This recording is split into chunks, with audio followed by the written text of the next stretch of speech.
This is Nick with Build Brothers Roofing. Started my inspection at 4753 Gabriel Way out here in La Mesa.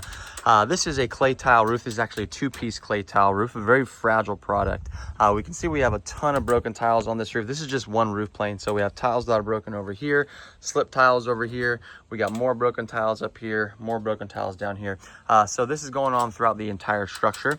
I pulled this tile so I can show the homeowner what the condition of the underlayment is. So there's a common misconception that the clay tile, the tile itself, is what's protecting the roof, when in reality it's the paper that's protecting the roof, and the tile's protecting the paper. And when the paper gets to be in this condition, we can see just how everything is really just starting to come apart at the moment. So this stuff is literally just crumbling in my fingertips. This underlayment is very smooth, it's very brittle, and very, there's a lot of watermarks to it, and you can see that water's been getting underneath it for quite some time. Fresh underlayment is going to be very thick, very coarse, gritty, granular to the touch, and this underlayment is none of that. You can see we have all the original mortar flashings on this roof as well. So all this is telling me this roof is at least 35 to 40 years old. And it appears to be the original roof that's on this house. Based off of the condition of the underlayment and based off the amount of broken tiles that are on this entire roof, I am going to recommend a replacement. So this underlayment has gone well past its life expectancy. Typical underlayment is going to last 25 to 30 years.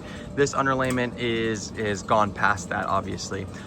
So typically we can do what's called a lift and reset, although with this particular type of roof, because the tile is so brittle, all these tiles are going to come apart during that lift and reset process. So we can go ahead and replace this roof with another clay tile product. The homeowner can also change it up to a concrete tile roof as well if they want, or even switch it to a shingle roof. It's completely up to them. But based off the condition of the roof, based off the amount of broken tiles that are on it, based off the condition of the underlayment, I am going to have to recommend a replacement. I would imagine that this roof is leaking in multiple areas since there are so many broken tiles and so much water is getting underneath it.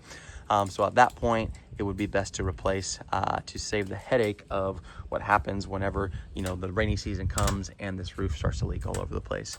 That is it for my inspection.